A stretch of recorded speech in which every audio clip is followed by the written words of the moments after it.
great honor for me to be with you, and how nice to see las edades de globalización en español, de la globalización. Muy bien. I have my English language version here, but I haven't seen the Spanish version till this moment, so I'm really thrilled with so many wonderful colleagues in Spain and so much to talk about. It's a tremendous pleasure to be with you today. The idea of this book is to take the long view, and for me, it was an opportunity to take the longest view from the birth of humanity as modern human beings, probably about 200,000 years of our species' history, up to the present, and with some ideas about the future. And the theme of the book is we've always been globalized. In other words, human beings have always been interacting at a global scale, at least that is since we reached the global scale. Modern humanity dispersed from Africa probably around 70,000 years ago in some waves of dispersal, moved quickly, given that it was on foot largely all over the world. By 40,000 years, had inhabited from Spain to the Pacific to Oceania. And then we don't know exactly when the first migrations came to the Americas, but the dates keep getting pushed earlier and earlier. Normal thinking 15 to 20,000 years ago, but maybe even 10,000 years before that, coming over Beringia, what was then the landmass that connected Asia and the Americas before the rise of ocean levels at the end of the last ice age. During this period, even in the ancient prehistory, there's clearly a long-distance movement of precious goods, for example, and artifacts and minerals and weapons and gems that are found in places where they were not made, and it obviously moved long distances. But I then use this long history to try to explain the change of this global interdependence over time. So starting with the Paleolithic, before humans settled down to agriculture, I look at the birth of the agricultural age, which started our human settlements, our first villages, roughly from 10,000 years ago to about 3,000 years ago. I regard the next phase of globalization as arriving with what was then the automobile of 3000 BC, the horse, which was a unique new part of human civilization, because the horse made not only long distance transport and trade feasible, but also large-scale governance feasible.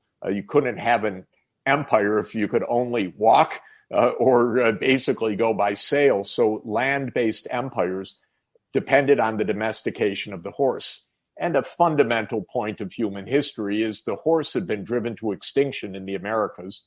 So all the native populations of the Americas had no animal for traction, and certainly not for long distance transport, other than the exception of the llamas in the Andes mountains. Other than that, there was not the same possibility for long distance settlement, trade, and governance and animals of work in the Americas. This made a huge difference in how the old world and the new world diverged demographically and economically for thousands and thousands of years. Actually, the horse showed up again for the first time with Columbus's arrival in 1492, this time with conquistadors riding on horseback. The next phase that I look at is with the invention of the alphabet, which is a phenomenal invention. It enables authors like me to write our books, but it enabled civilization to reach new levels of thinking, science, insight.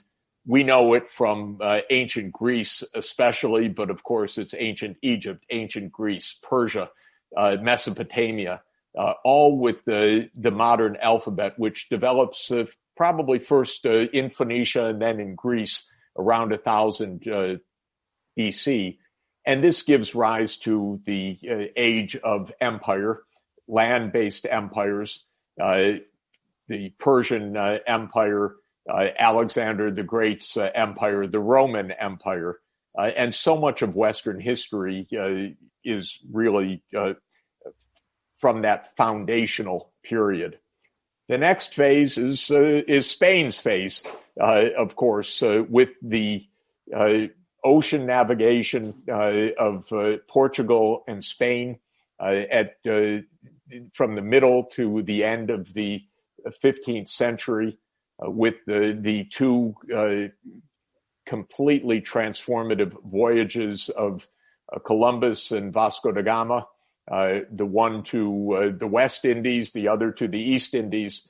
The whole world changed, and Spain became the first global empire in the 16th century, and global capitalism began in this period as well, because for the first time you had transoceanic enterprise that was starting, especially in the 17th century with the English and Dutch East Indies companies, and creating world-scale multinational enterprise, joint stock companies, and a global regime of tremendous violence as well, because these were slave-based multinational systems, the Cotton Empire and other plantation-based agriculture in this massive proto-capitalist system. Well, we know, and it's a complicated story, we know that Britain, for many reasons, ended up at the top of the heap, winning more power but making the decisive breakthrough in what was the next age of globalization, which was the age of steam. Because probably if we want to put our finger on the most consequential invention from perhaps 1 AD up until the 20th century, I would say it was the steam engine, which freed society from what has been called the organic limits. Until the steam engine, all the energy that we could muster is basically the food we could grow to feed human bodies and to feed animals, and whatever could be gathered from some wind in the sails or wind in the windmills and some water wheels. That was it. But with James Watt's steam engine at the end of the 18th century, suddenly the ability to multiply energy, therefore work, therefore military might, was unprecedented. And this created the first industrial society, which was Britain. Britain became the world empire of the 19th century. Like world empires before, Britain went out to fight everyone, conquer everyone, create regimes of British control throughout Africa, throughout Asia, and there were wannabe empires. Spain still had a little bit of an empire left, but Britain really conquered much of the world because of it being the first industrial power. And the world faced a divergence of economic conditions unprecedented in history, because until then, empires rose and fell. Some were more powerful, some were less powerful, but perhaps the gap between the richest and the poorest might have reached 3 or 4 or 5 to 1. But with industrialization, the gap could reach 100 to 1. And in military power, a decisive, unbridgeable gap between the mechanized industrial power of Britain with its ocean military vessels, its artillery, its machine guns, unstoppable, basically, until similar industrial powers rose in Europe, notably Germany at the end of the 19th century. Japan became an early industrializer, the early industrializer in Asia at the end of the 19th century. And of course, the United States, which after the U.S. Civil War became an industrial powerhouse. When slavery was ended, modern industry developed, national scale transport of rail, national scale steel manufacturing, and then the invention of the internal combustion engine, like the steam engine, bringing us new ways to use energy, and then oil became, alongside coal, the next great propellant of industrialization. Well, we know this story, the industrial age, and I think the point that I would emphasize in our period is that Europe tore itself to shreds in two internal wars of such devastation and brutality, the two industrial wars, that ended European domination in the rest of the world, basically ended empire in most of the world, and opened up the possibility for the formerly colonized or dominated parts of the world to begin to catch up. So after World War II, the parts of the world that had been so far behind, China, India, other parts of Asia, Africa, Latin America, began economic development and industrialization, some places more successfully than others. Of course, East Asia found the magic elixir of how to propel investment and growth over a period of more than half a century. And that's why East Asia rivals the United States and rivals the European Union today as the third major hub of the world modern economy. We're terrified of that, by the way. You know, there's a fixation on China. But what's happened is completely normal, which is that they stopped being so poor and were able to advance in technology. And there's nothing terrifying about that at all, except if we come at it from the viewpoint of arrogance of Western civilization, saying how dare they compete with us, but I don't think we should view it that way. Now, each of these ages was propelled by technological advances, by hardware and software. And definitely in our age, the decisive technological advance is the information revolution. And that's why I call this seventh age of globalization the digital age.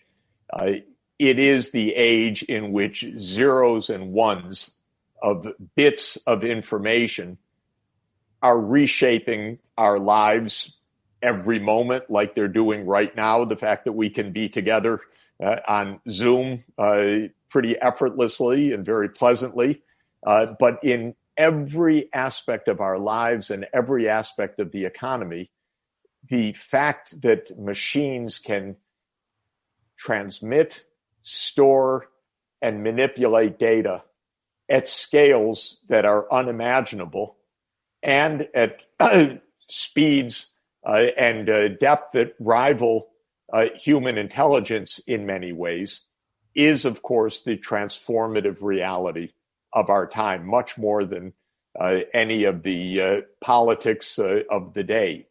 This digital revolution is now, I would put it, about 90 years old. It started in the brain of Alan Turing, to a large extent, the brilliant brilliant English mathematician who decoded the German code, the Enigma, created the Enigma machine, who thought up a world of universal computation. And of course, there's a pantheon of giant luminaries, John von Neumann and others who invented the modern age of computation, and then the discovery or the invention, because it's part of each, of the transistor, and then the microprocessor, the integrated circuit, and then what became known as Moore's Law, the ability to create processing capacity of our machines that doubled in capacity roughly every 18 months and have been doing so since the mid-1960s. So we have in our hands, in our mobile phones, computers that are vastly more powerful than anything that NASA had during the U.S. moonshot, for example, and we each have it in our phones. So this is our world today. It's marked by three decisive realities. One is a technological revolution that only accelerates, actually. And the fact that we have a vaccine against COVID in 1 year, where vaccines used to take 15 to 20 years minimum to develop, is an example of that acceleration. So one point is the technological acceleration. A second point is that all this economic growth has by now led to environmental catastrophe because fossil fuel turned out to have a side effect. And that side effect is carbon dioxide emissions that warm the planet. Who knew? Certainly not James Watt, certainly not Daimler and Benz. But the scientists realized already more than a century ago that we were warming the planet by human activity. Our politicians have been the last to know because they don't want to listen. They don't want to hear. And it's too complicated for most of our governments. But we have an environmental catastrophe on our hands. Fortunately, finally, now we're beginning to face up to it. And the third point is that knowledge, capacity is, thank goodness, not in the hands of a small part of the world. It's not in the hands of the British Empire or the American Empire. It is worldwide increasingly. It should be worldwide. I'm one of the few Americans that likes China's advance because I think it's good for humanity. This is my feeling about history, which is that everyone should share prosperity, not our corner of the North Atlantic world, which was an accident for us in the end to have such a dominant role for 500 years. So I see a world of true multilateralism, environmentalism, and technological possibility as our hope. And I believe that the digital age can be an age of great hope. Of course, you can take each of these big challenges and turn them on their head and say rivalry between Asia and Europe will create the new conflict. You could say that these technologies will create cyber war, loss of privacy, psychological addiction, and many ills. You could say that in the end, the growth will create such an ecological catastrophe that we won't even survive it, or lots of people will not. The truth of the matter is that globalization remains a choice. It can go to the good. It can go to the ill. I think the way to the good is actually understandable, which is this idea of shared global responsibility and shared global prosperity and shared global environmentalism as the pillars of the world that we want. So the book ends with a plea that we understand enough of our history, we understand enough of our dangers to ourselves, of our propensities to hate and to denigrate the others, that we don't fall prey again to the usual trap of self-destruction, which has been so much part of human history. And we use the positive tools that we have to actually solve our problems. There you have it. That's the idea. Okay.